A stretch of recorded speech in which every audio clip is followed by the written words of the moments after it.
Hello, my friends. Welcome back to English Unleashed. I'm Tom. Today, we will explore another powerful book that can help you live better, make better choices, and of course, learn English in a deeper way. The book is called Your Future Self: How to Make Tomorrow Better Today. The author is Hal Hershfield. In this episode, we will use the ideas of the book to help you think about one very important person: your future self. Your future self means you later in life. You in 1 year, 5 years, and 10 years. It is still you, but in the future. In this podcast, I will take you chapter by chapter through the main ideas of the book, and I connect everything to language learning. We will ask questions like, how can my future self speak better English than my current self? What choices today will make life easier for my future self? Why do we often choose comfort now, even when it hurts our future? At the beginning of this episode, the language will be simpler and more familiar. This will help your brain warm up and feel safe.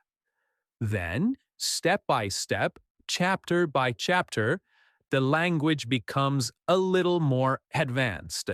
The vocabulary will grow and the sentences will slowly become richer and stronger. This gentle change is on purpose. It helps you stretch your English without feeling lost and confused. You stay inside the world of comprehensible input.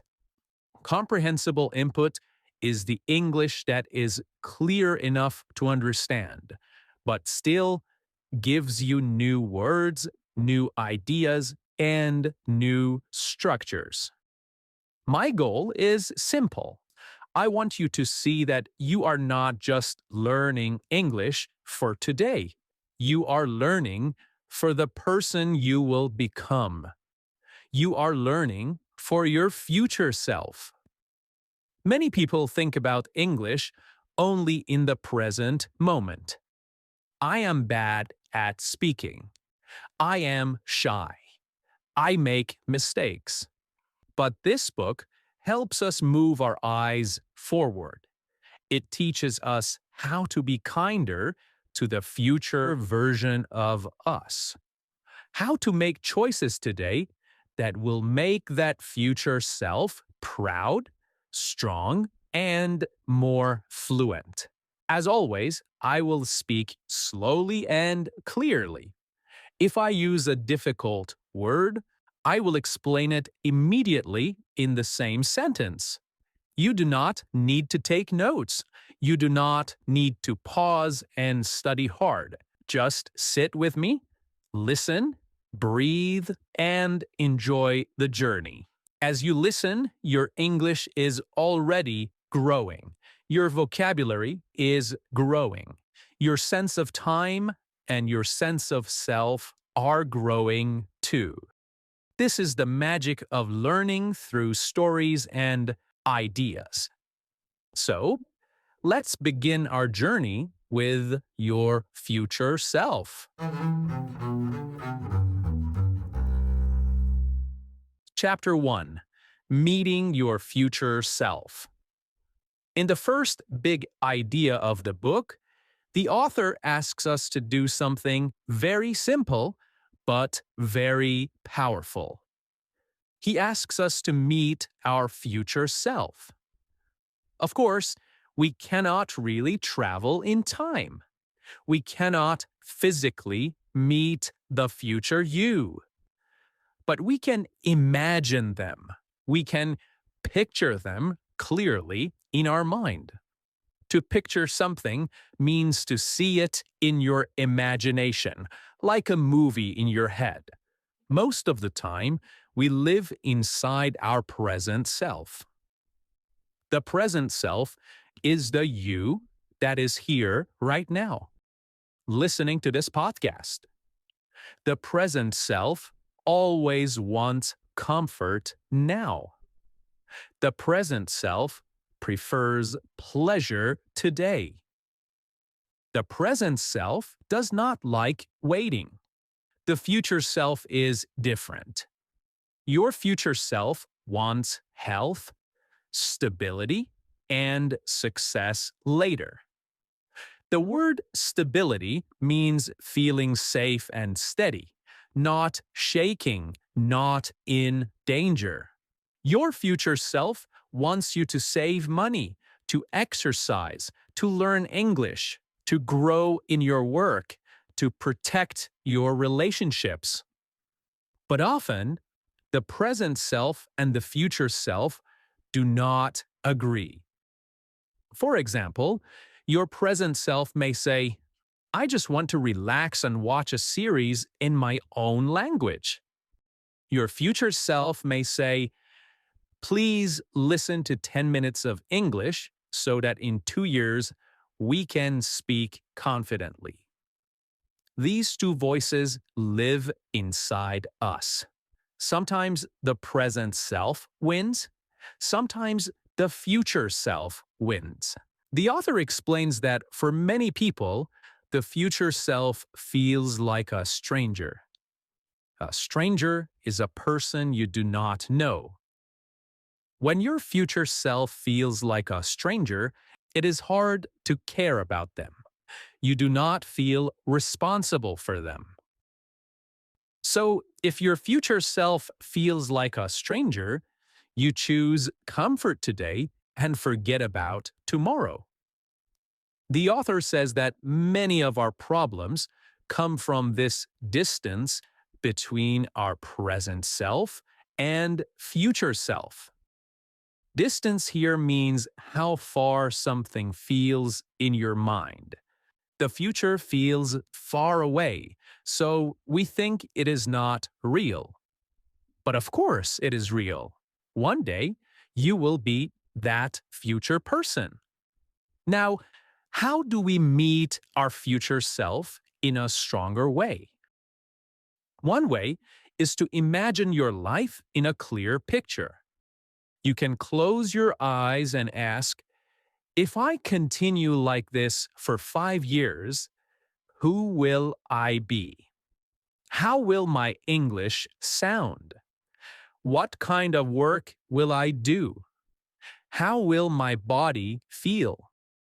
Will I be proud of the choices I make now? This kind of imagination is called mental time travel. Mental means in the mind. Time travel means going to another time. So mental time travel means visiting the future in your imagination. When you do this, your future self becomes more real. They are not just an idea. They begin to feel like a real person you care about. For language learning, meeting your future self is very important. If you see your future self clearly, maybe giving a presentation in English, maybe traveling easily, maybe talking with friends in English, you feel more motivated today. The word motivated means having more energy and desire to do something. Imagine two people. One person thinks, I am bad at English. I will always be bad. This person sees no future self, only today's problems.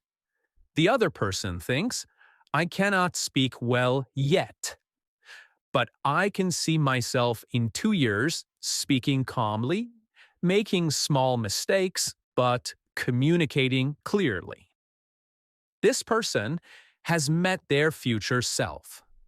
The future self gives them hope and direction. The word direction means knowing which way to go. The author's research shows that when people feel a stronger connection to their future self, they make better decisions today. They save more money. They take care of their health. They study more. They avoid dangerous habits. In the same way, if you feel close to your future English speaking self, you will make better language decisions. You will listen a little more. You will read a little more. You will practice a little more. So, the first chapter of our journey is simple. Do not ignore your future self. They are not a stranger. They are you. They will live inside the results of your choices. Every minute you spend with English today is a small gift to your future self. In the next chapter, the author explains something very interesting. Your brain does not always see your future self as you. Many times, the brain treats the future you like another person, like a stranger. Not an enemy, not a best friend, just someone else. The word separate means not connected, not joined. And because the future you feels separate, we often forget to take care of them. Think about how you can treat a close friend. If your friend needs help, you will help them. If they need advice, you listen. If they feel sad, you support them. But strangely, many of us do not treat our future self with the same kindness. We forget that the future us has feelings, has needs, dreams, and worries.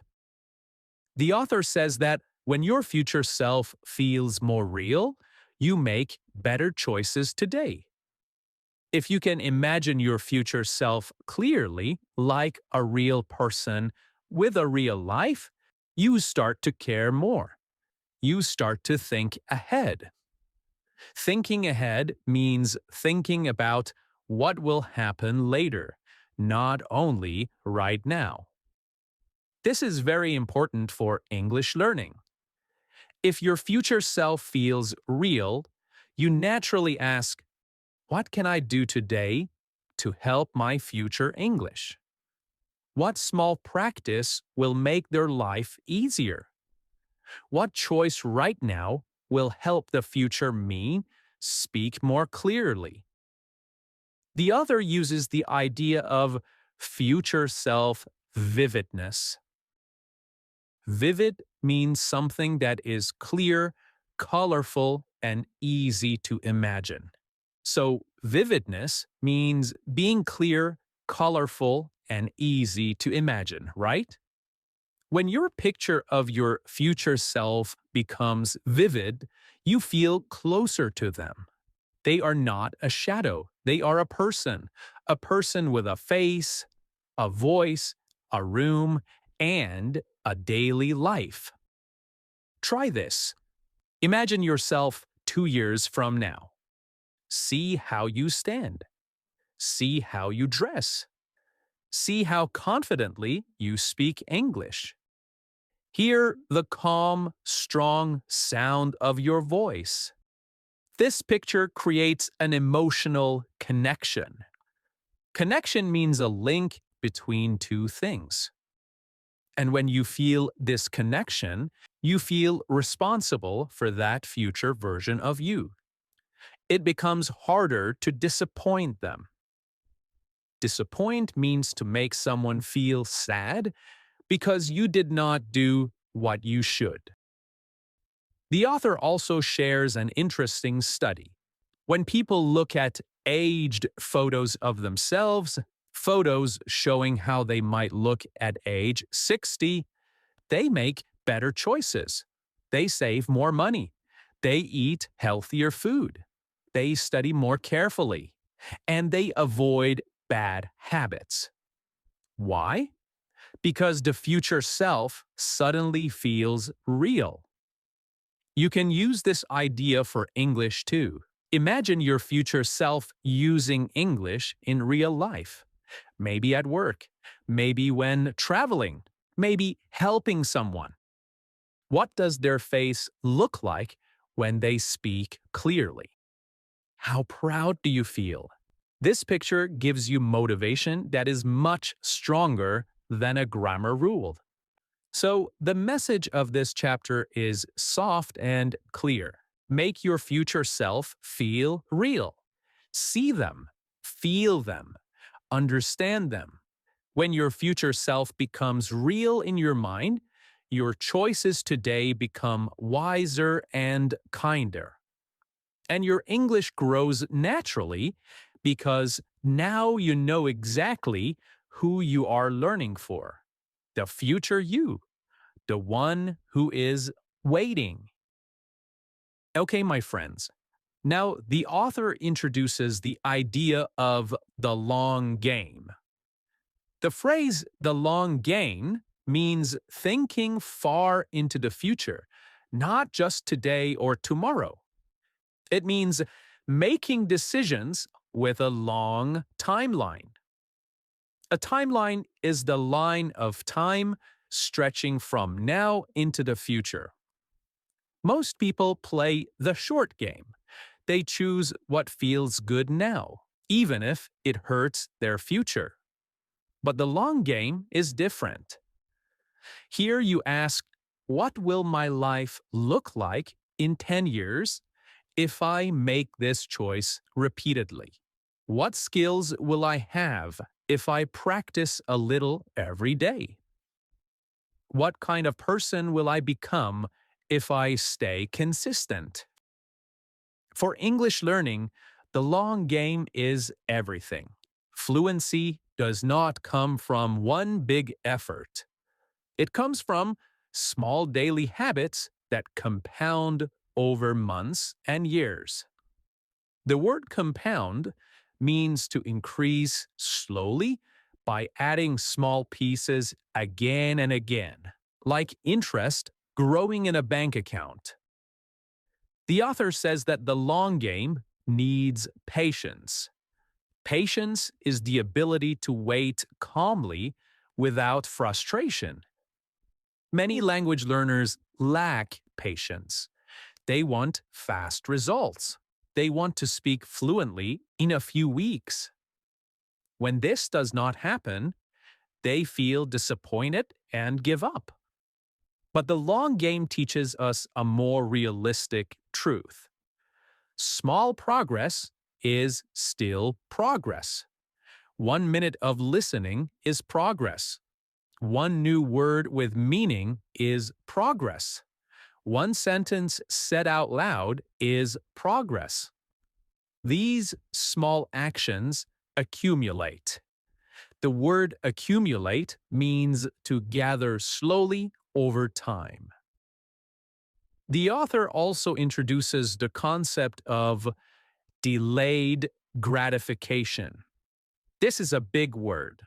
Gratification means pleasure or satisfaction.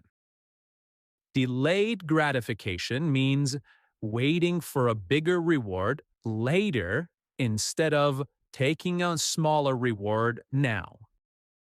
For example, your present self wants to relax and do nothing, but your future self wants you to practice English for 5 minutes. When you practice, you delay gratification. You choose the future reward over the present moment. English learners who understand the long game do not panic when they forget a word. They do not feel hopeless when progress is slow. They know that fluency is a long journey, so they keep going. Thinking long term also helps with emotional stability. When you see the big picture, small mistakes stop hurting you. If you misunderstand something today, it does not harm your long game. If you skip one day, it does not destroy your future self. The long game is flexible and wide. It gives you space to breathe. Okay, my friends, now we enter chapter 5 of your future self. So far, I have talked about how the today you and the future you sometimes feel like two different people. In this chapter, we learn how to connect them so they feel closer and more united. The author explains that many people feel a big distance between who they are now and who they want to be later. This distance is not about the body, it is about the mind. It is about how we think and how we feel. When this distance feels big, we lose motivation. We tell ourselves, the future is far away. It does not matter what I do today. But this is not true. Everything you do today shapes the life your future self will live. To help us fix this problem, the author talks about an idea called future self continuity. The word continuity means a smooth, connected line, something that does not break.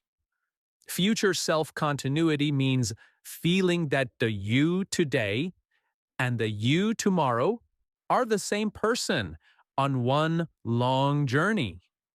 When this feeling is strong, your choices today help your future.